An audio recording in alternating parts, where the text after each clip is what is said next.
बताया देश की ताकत, कई कार्यक्रमों में करेंगे शिरकत।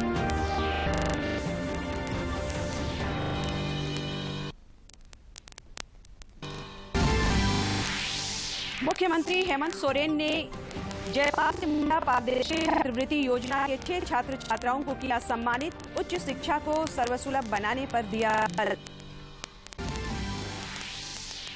केंद्रीय मंत्री अर्जुन मुंडा ने देश के नागरिक केंद्रित विकास के लिए प्रधानमंत्री नरेंद्र मोदी के नेतृत्व को सराहा। खूंटी में विभिन्न कार्यक्रमों में हुए शामिल। और राज्यपाल ने युवाओं में परिवर्तन का वाहक बनने का किया आह्वान। राजनीति और शासन में भागीदारी पर दिया बल। लोगों से आजादी का अमृत महोत्सव से जुड़ने की अपील।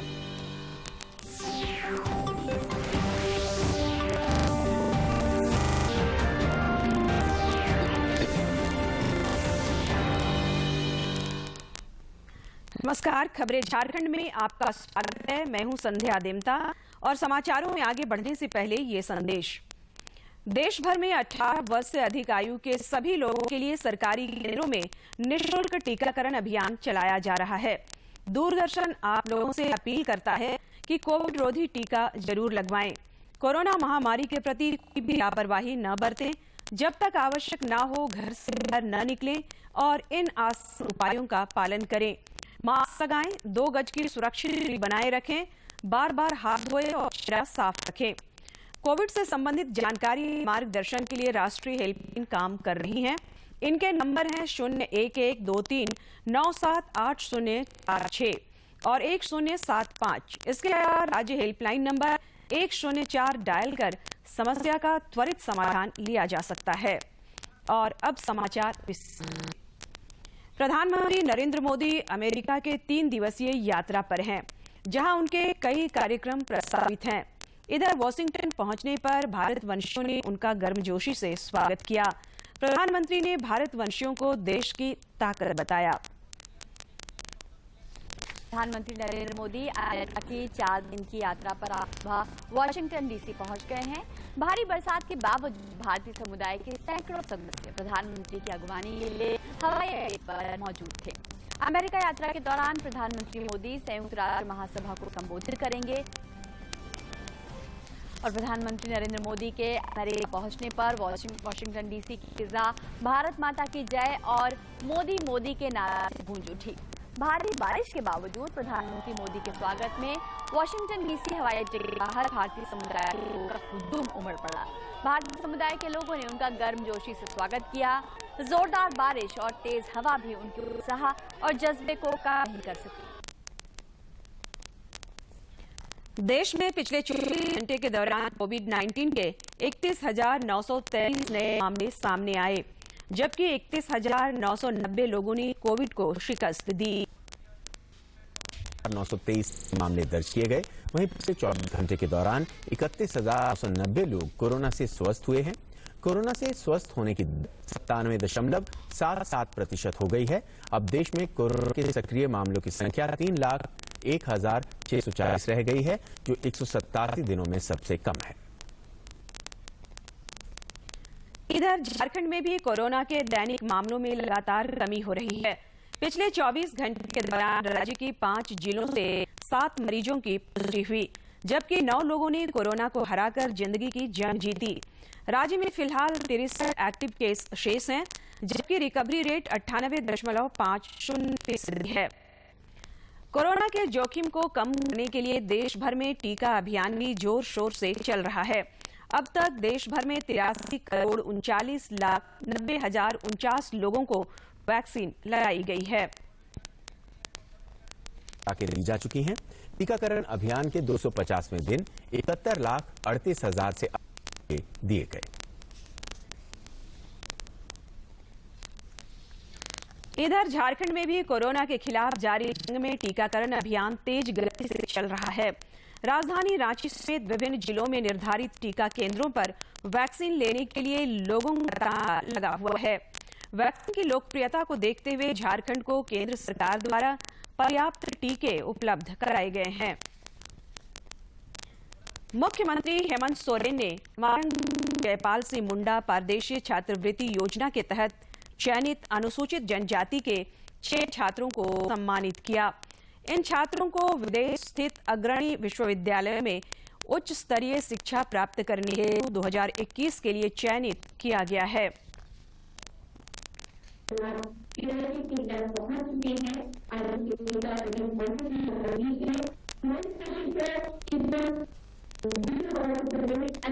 आदिवासी दिवस के दिन हम लोग कहीं सहयोगी के साथ बैठे हुए थे, तो हमने कहा कि सिर्फ दिवस ही हम लोग मनाते रहेंगे या फिर इस पर कुछ हम लोगों को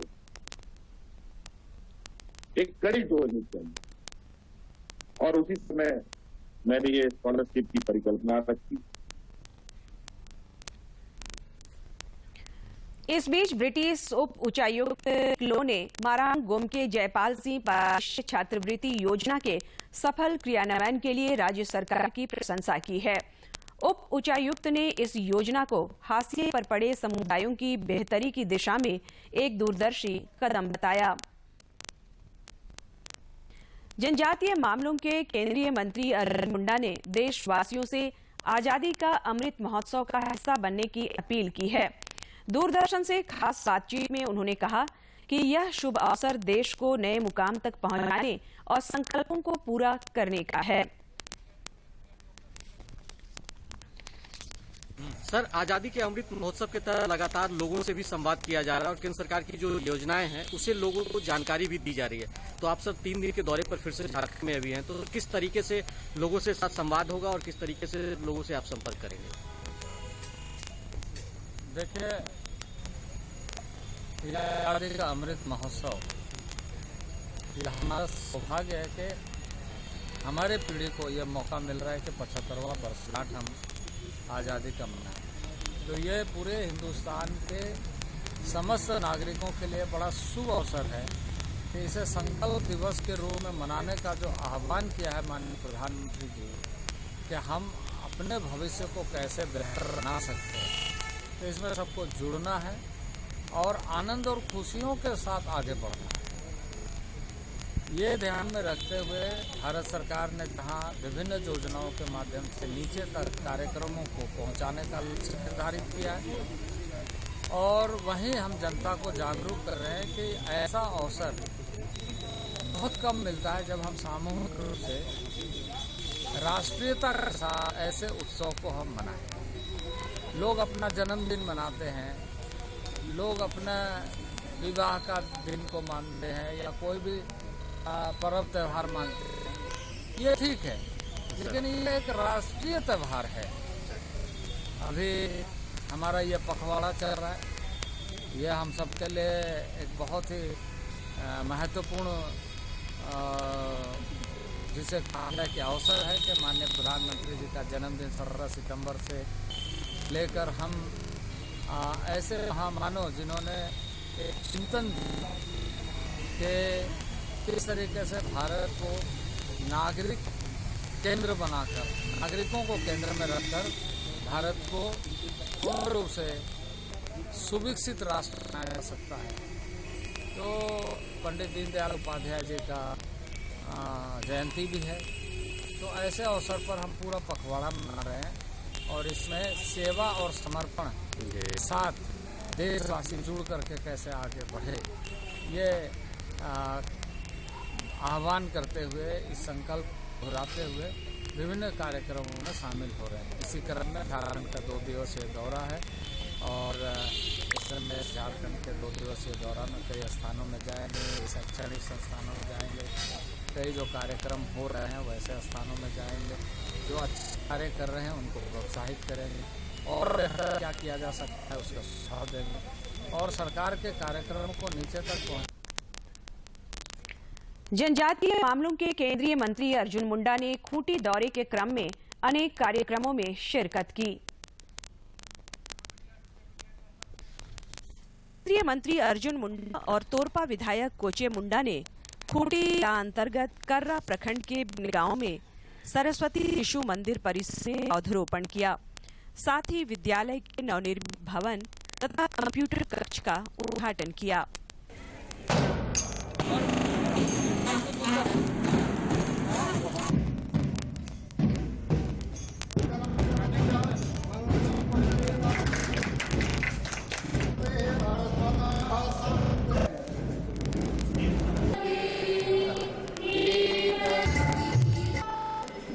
केंद्रीय मंत्री ने देश के नवनिर्माण के वास्ते ज्ञान अर्जन पर बल दिया। हम ऐसे भारत में जन्म लिए हैं तक्षशिला जैसे शिक्षा का केंद्र पर। हम ऐसे भारत में जन्म लिए हैं जहां नालंदा विश्वविद्यालय जैसे केंद्र का। उन्होंने कहा कि नई शिक्षा नीति से देश में छात्रों और शिक्षकों के समावेशी विकास का लक्ष्य रखा गया है। श्री मुंडा ने युवाओं के कौशल विकास पर भी बल दिया, साथ ही देश में शिक्षा की ऐतिहासिक पृष्ठभूमि पर प्रकाश डाला।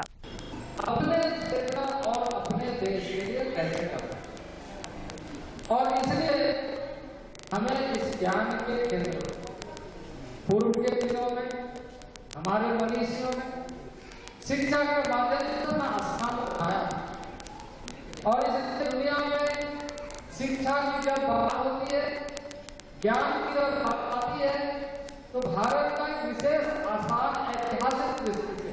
खूंटी में आयोजित इस समारोह में विधायक कोचे मुंडा समेत अनेक गणमान्य लोग उपस्थित थे। खूंटी से ज्योत्सना शीला डांग की रिपोर्ट। राज्यपाल रमेश बैस ने युवाओं से परिवर्तन का आह्वान किया है। भारतीय छात्र संस्थान और MIT school of government Pune द्वारा आयोजित कार्यक्रम को वर्चुअल माध्यम से संबोधित करते हुए राज्यपाल ने राजनीति और शासन में युवाओं की भागीदारी पर बल दिया, साथ ही लोगों से आजादी का अमृत महोत्सव से जुड़ने की अपील की। पेयजल एवं स्वच्छता विभाग मंत्री मिथिलेश कुमार ठाकुर ने आज हजारीबाग जिला अंतर्गत कटकम सांडी प्रखंड के गदोखर, कंचनपुर और आसन ग्रामों में ग्रामीण पाइप जलापूर्ति योजना शिलान्यास किया। उन्होंने कहा कि राज्य की महागठबंधन सरकार समाज पायदान पर खड़े व्यक्ति के कल्याण के लिए निरंतर प्रयत्नशील है।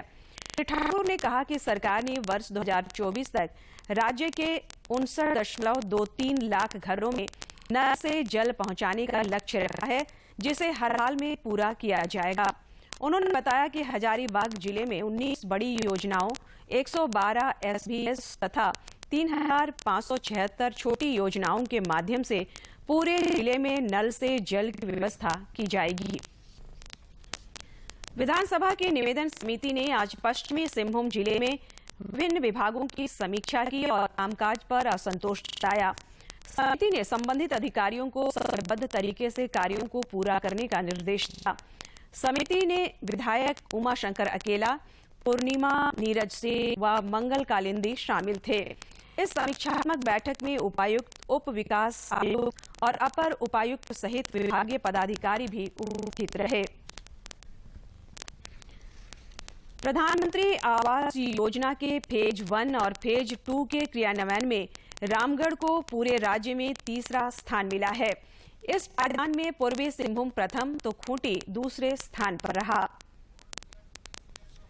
आवास योजना का बेहतरीन क्रियान्वयन हुआ है, जिससे वंचित वर्गों के खूबसूरत आशियाने का सपना पूरा हुआ है।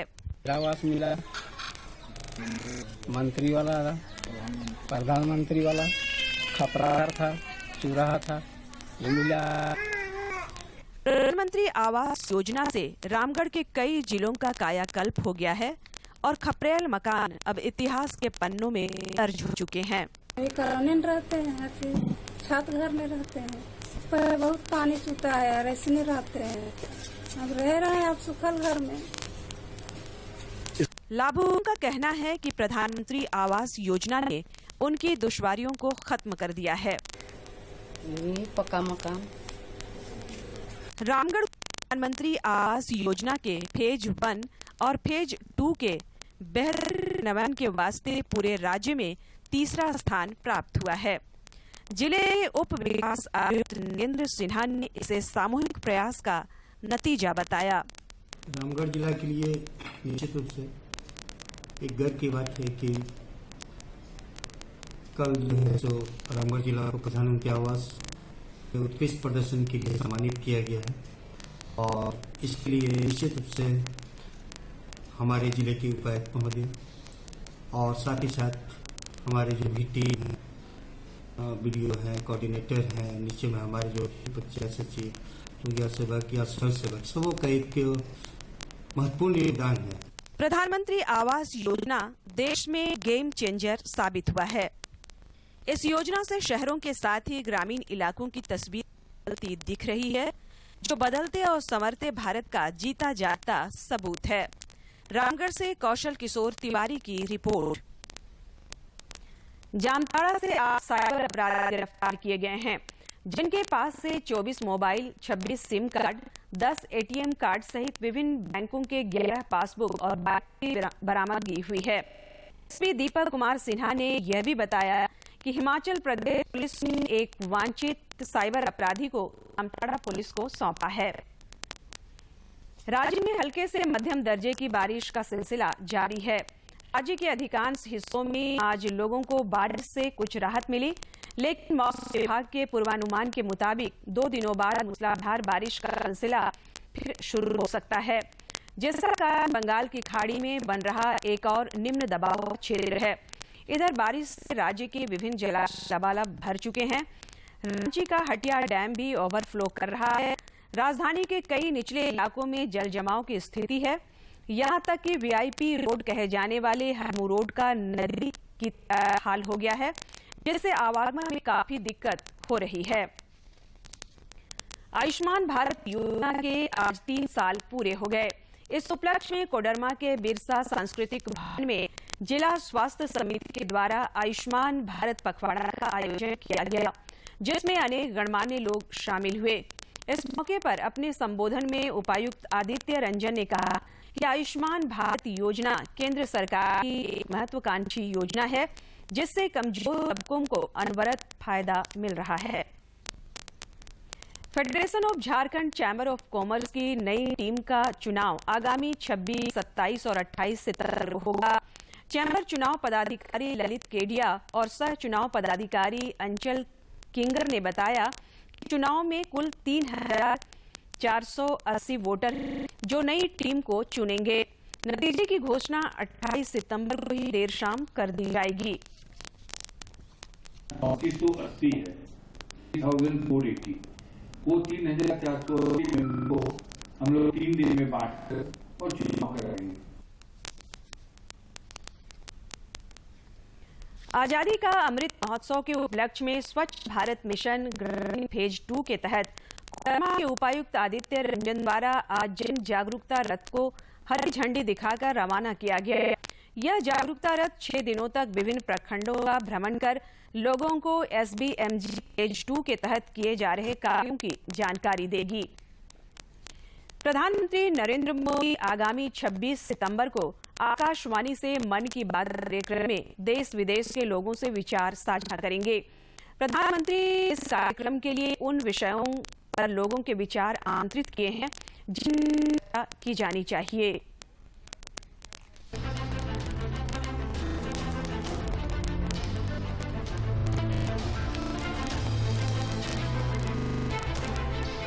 मन की बात। माननीय प्रधानमंत्री श्री नरेंद्र मोदी भारत की जनता से साझा करेंगे अपने मन की बात रविवार 26 सितंबर सुबह 11 बजे। आप भी माननीय प्रधानमंत्री के मन की बात का हिस्सा बन सकते हैं। इसके लिए आप अपने सुझाव 24 सितंबर तक टोल फ्री नंबर 1800-117800 पर रिकॉर्ड कर सकते हैं या माईगॉव के ओपन फोरम में पोस्ट कर सकते हैं। तो याद रखें, रविवार 26 सितंबर सुबह 11 बजे मन की बात। बोकारो में पंचायतों के विकास के लिए सबकी योजना सबका विकास अभियान के सफल संचालन के वास्ते उप विकास आयुक्त जयकिशोर प्रसाद की अध्यक्षता में 4 दिवसीय कार्यशाला का आयोजन किया गया। कार्यशाला को संबोधित करते हुए उप विकास आयुक्त ने कहा कि जिले के ग्रामीण क्षेत्र में रहने वाले लोगों के लिए बेहतर स्वास्थ्य सुविधाएं मुहैया कराने की दिशा में इस अभियान की शुरुआत की गई है। पलामू प्रमंडल के आयुक्त दया शंकर चौधरी ने आज राष्ट्रीय उच्च पथ संख्या 75 एवं 98 के निर्माण एवं भू अर्जन के प्रगति की उच्च स्तरीय समीक्षा की। उन्होंने भरोसा जताया कि पलामू प्रमंडल क्षेत्र अंतर्गत राष्ट्रीय उच्च पथ 75 एवं 98 के निर्माण एवं भू अर्जन की प्रक्रिया में तेजी आने से सड़क चौड़ीकरण का निर्माण कार्य शीघ्र शुरू हो सकेगा। श्री चौधरी ने प्रथम चरण में सर्वप्रथम NH-75 के गढ़वा रेला बाईपास खंड का कार्य दुर्गा पूजा से पूर्व शुरू करने का निर्देश दिया। गढ़वा समाहरणालय के सभाकक्ष में आज उप विकास आयुक्त सह अपर समाहर्ता सत्येंद्र नारायण उपाध्याय की अध्यक्षता में सेवानिवृत्त एवं मृत सरकारी शिक्षकों के लिए जिला स्तर पर पेंशन अदालत का आयोजन किया गया। इस दौरान लंबित मामलों के शीघ्र निष्पादन पर जोर दिया गया। कोरोना काल में प्रधानमंत्री नरेंद्र मोदी के कुशल नेतृत्व में वांछित वर्गों को पर्याप्त मदद पहुंचाई जा रही है ताकि उन्हें किसी प्रकार की कोई दिक्कत न हो। रांची जिले के अनगढ़ा प्रखंड में प्रधानमंत्री गरीब कल्याण अन्न योजना का प्रभावी क्रियान्वयन हो रहा है। मन के हालात को देखते हुए प्रधानमंत्री गरीब कल्याण अन्न योजना के तहत समाज के कमजोर तबकों को मुफ्त राशन की व्यवस्था की गई है, जिससे कोरोना काल के दौरान उन्हें भोजन के लिए दर दर भटकने की नौबत नहीं आई। जो काम धंधा ठप था, इसलिए जो 10 केजी चावल मिल रहा है, इससे जिसका नहीं है उसका खाने पीने के लिए मतलब कि बहुत सहयोग हो रहा है। प्रधानमंत्री की तरफ से पार्टी को मिल रहा है, इसके लिए मैं धन्यवाद देता हूँ। केंद्र सरकार की कोशिशों से समाज का तबका लाभान्वित हो रहा है, जिसमें आधी आबादी भी शामिल है। जब से कोरोना है उससे फायदा कुछ घर चलाने में हो रहा है। हो रहा है, अब लॉकडाउन है, अब दे रहा है ना चावल। तो केंद्र सरकार से मुफ्त पाकर जन सामान्य में खुशी की लहर है और वे इसके वास्ते प्रधानमंत्री नरेंद्र मोदी का आभार जताते नहीं दिखते। प्रधानमंत्री वास्ते के कोरोना के 4-5 किलो करके चावल मिल रहा है प्रत्येक आदमी का फ्री में। 5 केजी चावल मिल रहा है और 5 केजी गेहूँ मिल रहा है, हम लोग को बहुत मिल रहा है। और देश में जब कोरोना ने दस्तक दी तो कमजोर तबकों के समक्ष रोजी रोटी का संकट उत्पन्न हो गया। कई लोगों के सामने 2 जून की रोटी भी जुटाना मुश्किल हो चला था। केंद्र सरकार ने दौर की नज़ारे को समझते हुए संवेदनशीलता का परिचय देते हुए गरीबों को मुफ्त राशन की व्यवस्था की, जो नवंबर तक जरूरतमंदों को मिलता रहेगा। रांची से अवधेश गौतम की रिपोर्ट। केंद्र सरकार द्वारा संचालित स्वच्छ भारत अभियान के कारण लोगों में स्वच्छता के प्रति रुझान बढ़ा है। खूंटी के ग्रामीण इलाकों से देखिए यह खास रिपोर्ट। मोदी पर स्वच्छता पर लगातार चलाए गए अभियान का असर साफ दिखने लगा है। यही कारण है कि कभी अति नक्सल प्रभावित जिले के रूप में चिन्हित खूंटी के इलाके में स्वच्छता का साकार होता दिख रहा है। स्वच्छ भारत अभियान के तहत गांवों में विशेष अभियान चलाकर शौचालय निर्माण का कार्य कराया गया है। आइए जानते हैं गांव की छात्राएं स्वच्छता के बारे में क्या सोचती हैं। मतलब क्या होता है ना, आंगन सड़क को साफ सुथरा रखना चाहिए। अगर कचरा हो तो उसको साफ करके रखना चाहिए। जो भी कचरा दिख रहा है उसको उठा के एक डब्बा आता है, उसमें डब्बा में फेंकना चाहिए। बाहर जाना पड़ता था और क्या बोलते हैं, बहुत दिक्कत होता था। से बहुत सारा सुविधा मिल रहा है, क्योंकि जब शौचालय तो बहुत सारी दिक्कत आता था, खेतों में जाना पड़ता था और जैसे कि टाइम भी लग जाता था आने जाने में। खूंटी में आज आलम यह है कि बड़े गांव-गांव में शौचालय बनने से ग्रामीणों को खुले में शौच जाने से मुक्ति मिल गई है। ग्रामीणों का मानना है कि जब गांव घर में शौचालय का निर्माण नहीं कराया गया था, तब गांव के खेत खलिहानों और झाड़ियों में लोग शौच के लिए जाते थे। बारिश के मौसम में और झाड़ियों में सांप, बिच्छू और अन्य जहरीली जीव जंतुओं के कारण लोग काफी परेशान रहते थे। बारिश के मौसम में बड़े बुजुर्गों और बीमार लोगों को भी कई दिक्कतों का सामना करना पड़ रहा था, लेकिन अब गांव में सब ठीक ठाक है। 2-3 साल पहले बना था, वही 12,000 करके मोदी जी बनवाए थे। और सुविधा बहुत हो रहा है, रात बिकार कहीं जाने से बच रहे हैं और अपना घर परिवार में सबको यूज कर रहे हैं वही बाथरूम को।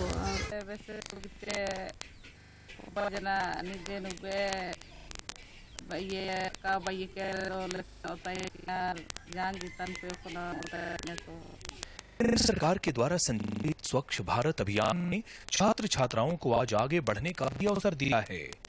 गांव शौच मुक्त होने से महिलाओं और बालिकाओं का भी सम्मान इलाके में बढ़ा है। खुले में शौच से मुक्ति मिलने से अब स्वच्छता के साथ साथ आम लोगों का स्वास्थ्य भी बेहतर बना है। खूंटी से जोना डांग की रिपोर्ट। दूरदर्शन झारखंड पर पल पल की खबरों से जुड़े रहने के लिए आप हमारे social media platform Twitter, Facebook और यूट्यूब से जुड़ सकते हैं, क्योंकि खबरों से जितना बाखबर रहना जरूरी है, उससे ज्यादा जरूरी है सटीक, संतुलित और निष्पक्ष समाचार। हमारा ट्विटर हैंडल और फेसबुक पेज है डीडी न्यूज झारखंड। आप हमें YouTube channel Jharkhand DD news पर भी देख और सुन सकते हैं। अंग्रेजों की गुलामी से देश को आजाद कराने में कई ऐसे गुमनाम क्रांतिकारी रहे हैं जिन्हें बहुत ज्यादा ख्याति नहीं मिल पाई। स्वतंत्रता सेनानी नागेश्वर प्रसाद फ्रीडम फाइटर थे, जिन्होंने रांची, गुमला और लोहरदगा में अंग्रेजों के खिलाफ आवाज बुलंद किया था। रांची के रहने वाले स्वतंत्रता सेनानी नागेश्वर प्रसाद ने अपने जवानी के दिनों को अंग्रेजी हुकूमत के खिलाफ लड़ाई में देश के लिए न्यौछावर कर दिया था। नागेश्वर प्रसाद के पौत्र रवि दत्त बताते हैं कि उनके दादाजी ने रांची से लेकर लोहरदगा तक के युवाओं को संगठित करने के लिए एक प्रेस की स्थापना की थी।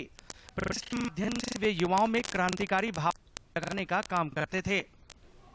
लोहरदगा के बगड़ू पहाड़ में इन्होंने अपनी जो है एक सेंटर बनाई, जहां से क्रांति का संचालन करते थे। वहीं गुप्त बैठकें होती थी और इन्होंने अंग्रेजों के खिलाफ युवा लोगों को एकजुट करने के लिए एक प्रेस का भी स्थापना किया। स्वतंत्रता सेनानी नागेश्वर प्रसाद काकोरी कांड से इतने अधिक प्रभावित हुए थे कि उन्होंने गुमला पालकोट में अंग्रेजों के हथियार और कई अहम सामग्रियों को लूट लिया। बाद में पकड़े जाने पर उन्हें शारीरिक यातना का भी सामना करना पड़ा। इसके साथ ही रांची और हजारीबाग के जेलों में कई वर्षों तक सजा भी काटनी पड़ी। आज जो रांची के पिस्का मोड़ के पास हफ्सी कैंप है, वहां पर एक्चुअली वो आर्मी का कैंप भी हुआ करता था वहां पुराना। तो वहां उनको लाकर जो है बाकी सिल्ली में निर्वस्त्र करके कला से उनकी नाखून तक ली गई, उनको सुई चुभो के सिगरेट सिगार वगैरह जला के काफी उगलवाने का कोशिश किया कि उस घटना में आपके साथ और कौन कौन। स्वतंत्रता सेनानी नागेश्वर प्रसाद की बहू और रवि दत्त की मां अरुणा देवी पुराने दिनों की बातों को याद करते हुए काफी भावुक हो जाती हैं। वे बताती हैं कि स्वतंत्रता सेनानी होने की वजह से ससुर जी घर में समय नहीं दे पाते थे, जिसकी परिवार के बाकी सदस्यों को कई तरह की परेशानियों का सामना करना पड़ता था। तो परेशानी तो बहुत आई, क्योंकि ये भी बीमार रहने लगे थे, ससुर जी भी। तो आर्थिक स्थिति में थोड़ी डावाडोल होती जा रही थी, लेकिन अब किसी तरह हम लोग स्ट्रगल करना पड़ा है। समय के साथ कई बदलाव हुए और देश आज आजादी का अमृत महोत्सव मना रहा है।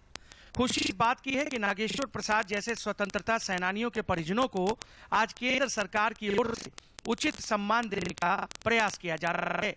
रांची से कर्मवीर की रिपोर्ट।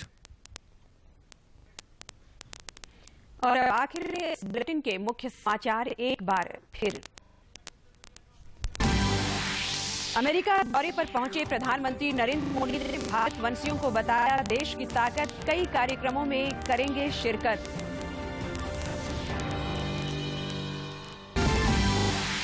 मुख्यमंत्री हेमंत सोरेन ने जयपाल से मुंडा पारदेशी छात्रवृत्ति योजना के 6 छात्र छात्राओं को किया सम्मानित। उच्च शिक्षा को सर्वसुलभ बनाने पर दिया बल।